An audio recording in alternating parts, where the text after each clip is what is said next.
Hello dears, അസ്സലാമു അലൈക്കും. Welcome back. ഇന്നത്തെ വീഡിയോയിലേക്ക് എല്ലാവർക്കും സ്വാഗതം. എല്ലാവരും സുഖമായിരിക്കും എന്ന് വിശ്വസിക്കുന്നു. ഇന്നത്തെ എന്ന് പറയുന്നത് നമ്മളുടെ ഫുഡ് സ്റ്റോറേജ് ഐഡിയാസിന്റെ പാർട്ട് 3 ആണ്.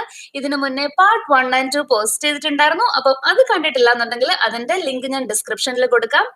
അപ്പൊ ഇന്നത്തെ വീഡിയോയില് ഫുഡ് സ്റ്റോറേജ് പോലെ തന്നെ നമ്മുടെ വെജിറ്റബിൾസിന്റെ ക്ലീനിങ്ങും വളരെ ഇമ്പോർട്ടന്റ് ആയിട്ടുള്ള ഒരു കാര്യമാണ് അല്ലെ.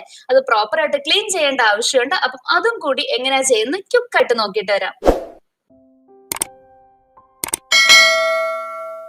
അപ്പോൾ ഇന്നത്തെ വീഡിയോയില് മെയിൻ പോർഷനിലേക്ക് കടക്കുന്നതിന് മുൻപായിട്ട് നമ്മൾ കഴിഞ്ഞ വീഡിയോയിൽ ചെയ്തിട്ടുണ്ടായിരുന്ന സ്റ്റോർ ചെയ്തിട്ടുണ്ടായിരുന്ന ഐറ്റംസിന്റെ ഇപ്പോഴത്തെ ഒരു കണ്ടീഷൻ എന്താണെന്നും കൂടി നോക്കാം. അപ്പോൾ ഇപ്പോൾ ഞാൻ ആ ജിഞ്ചർ വെച്ചിട്ടുണ്ടായിരുന്ന ആ ഒരു കവർ എടുക്കുമ്പോഴത്തേക്കിനും അതിൻ്റെ ഉള്ളിൽ കുറച്ചൊരു ഈർപ്പം പിടിച്ചേക്കുന്നത് കാണാം.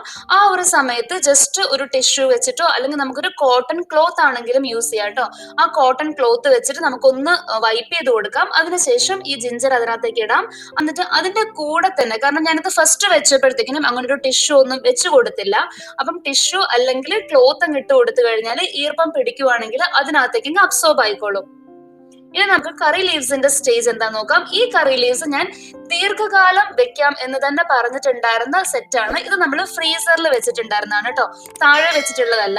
ഇതിൽ നിന്ന് ഇടയ്ക്ക് ഞാൻ 1-2 പ്രാവശ്യം എടുത്തിട്ടുണ്ടായിരുന്നു താഴെ വെച്ചിട്ടുള്ളത്. ഫിനിഷ് ആയപ്പോഴത്തേക്കിനും ഇതും പെർഫെക്റ്റ് ആയിട്ട് തന്നെ ഇരിപ്പുണ്ട്. ഇത് നമ്മൾ കറിയിലൊക്കെ ഇട്ടാലും നമ്മളുടെ ഒരു നോർമൽ ഫ്രഷ് കറി ലീവ്സ് ഒക്കെ ഇടുന്ന ആ ഒരു സ്മെല്ലൊക്കെ തന്നെ കിട്ടും.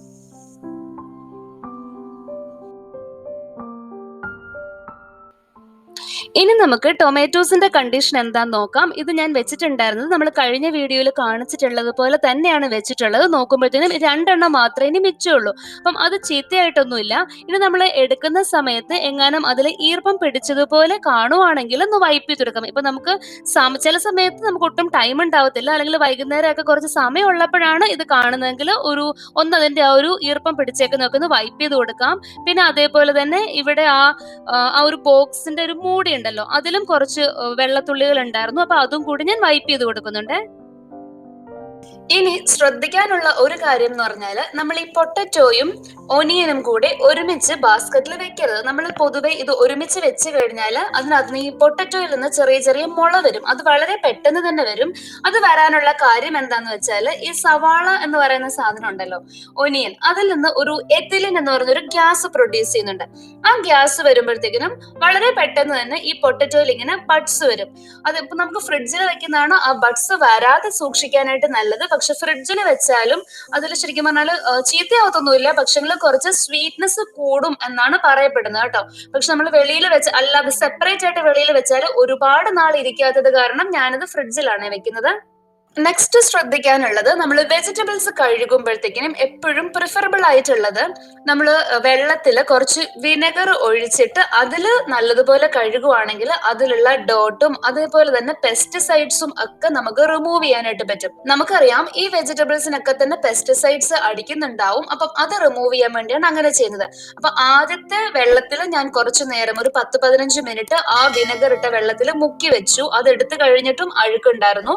അതിനുശേഷം 3 തവണയായിട്ടാണ് ഈ വെജിറ്റബിൾസ് കഴുകിയെടുക്കുന്നത് കേട്ടോ.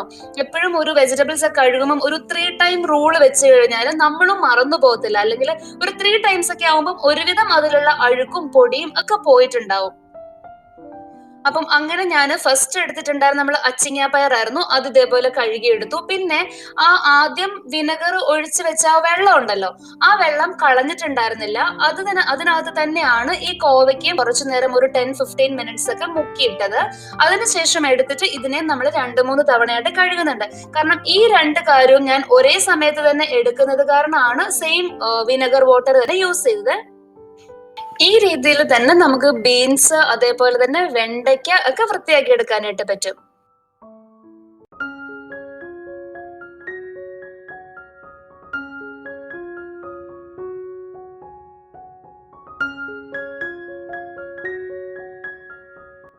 ഇനി നമുക്ക് ഈ ടൈപ്പ് വെജിറ്റബിൾസ് ഉണ്ടല്ലോ, അതായത് ക്യാപ്സിക്കം, ബ്രൊക്കോളി, പിന്നെ കോളിഫ്ലവർ, പിന്നെ ഉള്ളത് ക്യാബേജ്, ഇതെല്ലാം നമുക്ക് ഇതേപോലെ നമ്മളുടെ ക്ലിംഗ് റാപ്പ് ഉണ്ടല്ലോ അത് വെച്ചിട്ട് നല്ലതുപോലെ ടൈറ്റ് ചെയ്ത് വെക്കുവാണെങ്കിൽ ഇത് നോർമലി നമ്മൾ ഫ്രിഡ്ജിൽ വെക്കുമ്പോഴത്തേക്കിനും ഇരിക്കുന്നതിനെക്കാട്ടിലും കുറച്ചും കൂടി അതിന്റെ ലൈഫ് എക്സ്റ്റെൻഡ് ചെയ്യാനായിട്ട് പറ്റും.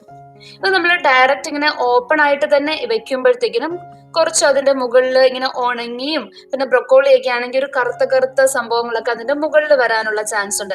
ഇപ്പൊ ഇവിടെ ഞാൻ ഈ സാധനങ്ങളെല്ലാം തന്നെ ഇതേപോലെ ക്ലിംഗ് റാപ്പ് കൊണ്ട് റാപ്പ് ചെയ്തെടുത്തിട്ടുണ്ട് കേട്ടോ.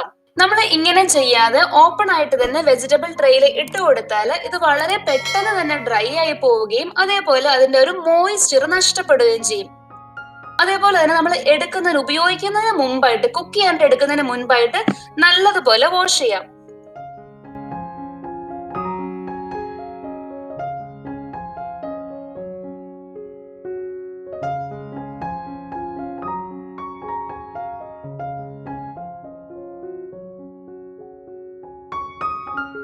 ഇനി ഇത് നമ്മൾ കുക്ക് ചെയ്യാനായിട്ട് എടുക്കുന്ന ഒരു ടൈം ഉണ്ടല്ലോ, ഇപ്പൊ നമ്മൾ വെച്ചേക്കുന്ന വെജിറ്റബിൾസിൽ ബ്രൊക്കോളി അതേപോലെ തന്നെ കോളിഫ്ലവർ അതൊക്കെ നമുക്ക് കുക്ക് ചെയ്യാനായിട്ട് എടുക്കുന്ന സമയത്ത് എന്താ ചെയ്യേണ്ടതെന്ന് വെച്ചാൽ കുറച്ച് വാം വാട്ടർ എടുക്കുക. ആ വാം വാട്ടറിലേക്ക് ഉപ്പിട്ട് കൊടുക്കുക. അതിനുശേഷം ഈ കോളിഫ്ലവർ ഇട്ടിട്ട് ഒരു 10-15 മിനിറ്റ്സ് ഒക്കെ അതിനകത്തുനിന്ന് സോക്ക് ചെയ്തെടുക്കുക. അതിനുശേഷം നോക്കുമ്പോൾ തന്നെ നമുക്ക് കാണാം അതിനകത്തുനിന്ന് ഒരുപാട് അഴുക്കും പൊടിയും ഒക്കെ ഇറങ്ങി വന്നിട്ടുണ്ടാവും. ഇവിടെ ഞാൻ സെയിം ടൈമിൽ തന്നെയാണ് ഈ കോളിഫ്ലവറും ബ്രൊക്കോളിയും എടുക്കുന്നത്. അതുകൊണ്ട് തന്നെ ഞാൻ ആ സെയിം വാം വാട്ടർ വിത്ത് സോൾട്ട് ആണ് ഇവിടെ ബ്രൊക്കോളി ഒന്ന് സോക്ക് ചെയ്യാൻ വേണ്ടിയിട്ടും എടുക്കുന്നത് കേട്ടോ. അപ്പം ഇതിന് അത്യാവശ്യം ചൂട് ഇപ്പോഴും ഉണ്ട്. എന്നിട്ട് ആ ബ്രൊക്കോളി എടുത്തിട്ട് നമ്മൾ ജസ്റ്റ് ഒന്ന് കട്ട് ചെയ്ത് അതിന്റെ ഒരു കുഞ്ഞു കുഞ്ഞു പീസ് ആക്കിയിട്ട് ഇട്ട് കൊടുക്കാം.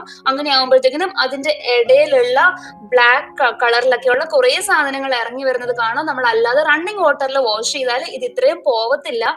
അതേപോലെ തണുത്ത വെള്ളത്തിലാണെങ്കിലും ഇതിന്റെ ഉള്ളിൽ എന്തെങ്കിലും ചെറിയ ചെറിയ ജീവികളൊക്കെ ഉണ്ടെങ്കിൽ അതൊന്നും പോവത്തില്ല. ചെറിയൊരു ചൂട് വെള്ളം ഉണ്ടെങ്കിൽ നമുക്ക് ചില സമയത്തൊക്കെ നോക്കിയാൽ വളരെ ചെറിയ കാണാൻ പോലും പറ്റാത്ത അത്രയും ചെറുതായിട്ടുള്ള ചെറിയ എട്ടുകാലി പോലത്തെ കുഞ്ഞു സംഭവങ്ങളൊക്കെ ഈ ബ്രൊക്കോളിയുടെ ഉള്ളിൽ ഉണ്ടാവും.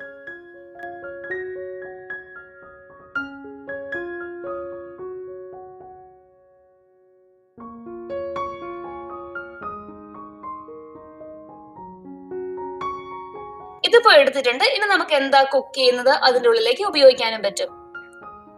കണ്ടോ, ഇത് രണ്ടും വാഷ് ചെയ്തെടുത്തപ്പോഴത്തേക്കിനും ഇത്രയാണ് അതിൽ നിന്ന് കളക്ട് ചെയ്തിട്ടുള്ള ഒരു ഡോട്ട് എന്ന് പറയുന്നത്. പിന്നെ നമ്മൾ ഇങ്ങനെ കഴുകി എടുക്കുന്ന വെള്ളം എല്ലാം തന്നെ ചെടികൾക്ക് ഒഴിക്കട്ടോ. അപ്പം ഞാൻ ഇങ്ങനെ കഴുകുന്ന വെള്ളം എല്ലാം അതിനാണ് യൂസ് ചെയ്തിട്ടുള്ളത്. ഇനി നമ്മളുടെ ചീര അത് എടുക്കാനായിട്ടും ഇതേപോലെ ഞാൻ വെള്ളം എടുത്ത് വെച്ചിട്ടുണ്ട്. ചീര എടുത്തിട്ട് അതിന്റെ ആ ഒരു താഴത്തെ നമുക്ക് കെട്ടിയാണല്ലോ കിട്ടുന്നത്, അത് മാറ്റുന്നതിന് മുമ്പായിട്ട് തന്നെ ജസ്റ്റ് ഇങ്ങനെ കുത്തനെ പിടിച്ചിട്ട് ഇത് വെള്ളത്തിലൊന്ന് ഈ ഒരു രീതിയിൽ ആക്കി കഴിഞ്ഞാൽ അതിനകത്തുള്ള ഒരുപാട് ആ ഒരു ഇലകളിൽ നിന്നുള്ള കുറേ അഴുക്കും പൊടിയൊക്കെ മാറിക്കിട്ടും. നമ്മൾ ആ വേരിന്റെ ഭാഗവും കൂടി ചേർത്തിട്ട് വെള്ളത്തിൽ മുക്കി വെക്കേണ്ട ഒരു ആവശ്യമില്ല. അങ്ങനെ ചെയ്യുമ്പോഴത്തേക്കിനും ആ തണ്ടിൽ നിന്നൊക്കെ വരുന്ന പൊടി ഈ ഇലകളൊക്കെ ആയിട്ട് വീണ്ടും മിക്സ് ആവുക ചെയ്യുന്നത്. ഇതിന് ശേഷം നമുക്ക് ആ തണ്ടിന്റെ ഭാഗം ഉണ്ടല്ലോ, ആ ഒരു പൊടിയൊക്കെ ഒരുപാടുള്ള ഭാഗം അതങ്ങ് കട്ട് ചെയ്ത് മാറ്റാം. പിന്നെ നമ്മൾ ആ ഇലകൾ മാത്രം എടുത്തിട്ട് 2-3 പ്രാവശ്യമായിട്ട് വെള്ളത്തിലിട്ട് കഴുകിയെടുത്താലും മതി. ഈ ഇലവർഗ്ഗങ്ങളെല്ലാം തന്നെ നമ്മൾ വാങ്ങിച്ചു കഴിഞ്ഞാൽ ഒരു 3-4 ദിവസത്തിനുള്ളിൽ തന്നെ മാക്സിമം അത് യൂസ് ചെയ്തിട്ടുണ്ടാവണം. അല്ലാന്നുണ്ടെങ്കിൽ അത് നമ്മൾ ഫ്രിഡ്ജിലാണ് വെച്ചേക്കുന്നതെങ്കിലും അധികം ഇരിക്കത്തില്ല, നമുക്ക് കാണാനായിട്ട് പറ്റും, അതങ്ങ് ചീത്തയായി പോകും. അപ്പോൾ ഇത്രയൊക്കെയാണ് ഇന്നത്തെ വീഡിയോയിൽ ഉണ്ടായിരുന്നത്.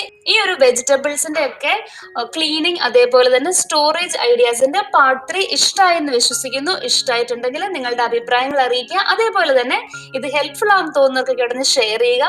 വീണ്ടും നമുക്ക് മറ്റൊരു വീഡിയോ ആയിട്ട് ഉടനെ തന്നെ കാണാം. അതുവരേക്കും take care and stay safe.